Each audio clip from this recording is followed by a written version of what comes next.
और इसी बीच बड़ी खबर आ रही है, दिल्ली पहुंच चुके हैं ईरान के विदेश मंत्री अब्बास अराक्ची। ब्रिक्स की बैठक में शामिल होंगे अब्बास अराक्ची। एस जयशंकर के साथ द्विपक्षीय वार्ता भी होने वाली है ईरान के विदेश मंत्री अब्बास अराक्ची। तो तस्वीरें आप देख रहे हैं, दिल्ली पहुंच चुके हैं ईरान के विदेश मंत्री। आपको बता दें कि इसके बाद ये भारत के विदेश मंत्री के साथ मिलेंगे, ब्रिक्स की बैठक में शामिल होने के लिए यहां पर पहुंचे। बड़ी खबर है हरिद्वार से, जहां पर मदरसों में बड़ा खुलासा हुआ है। 131 मदरसों की जांच की गई है। बताया जा रहा है कि हरिद्वार में 23 मदरसों में अनियमितताएं मिली हैं, जबकि हरिद्वार के 11 ऐसे मदरसे हैं जिनकी पीएम पोषण योजना की धनराशि को रोक दिया गया है। तो 1 जुलाई से अब केवल मान्यता प्राप्त मदरसे ही संचालित हो सकेंगे, ये बड़ा ऐलान कर दिया गया है। 23 मदरसों में अब अनियमितताएं पाई गई हैं।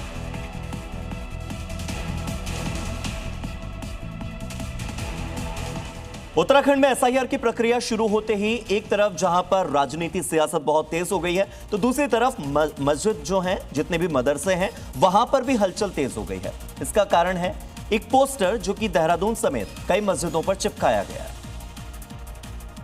और जिसमें 40 साल पुराने दस्तावेज निकालकर तैयार रखने की हिदायत दी गई है। ऐसा ही पोस्टर देहरादून के मस्जिद में भी लगाया गया, जिसमें दावा किया गया है कि भारत निर्वाचन आयोग द्वारा एसआईआर 2003 लागू किया जा रहा है और 1986 से पहले जन्मे लोगों को पुराने दस्तावेज जुटाने की अपील की गई है। ऐसे ही एक और पोस्टर में कहा गया कि एसआईआर 40 साल पुराने लोगों की जाँच है, जिसकी लिस्ट नेट पर डाल दी गई है। जिनका नाम वोटर लिस्ट में है उन्हें कोई कागज नहीं देना, जिनका नाम नहीं है वो अपने और बच्चों के कागज तैयार रखें। जिसे लेकर हिंदू और मुसलमानों के बीच बयानबाजी तेज हो गई है। फिलहाल जैसे जैसे एसआईआर अभियान रफ्तार पकड़ेगा, आने वाले दिनों में खींचतान और बढ़ने के आसार हैं।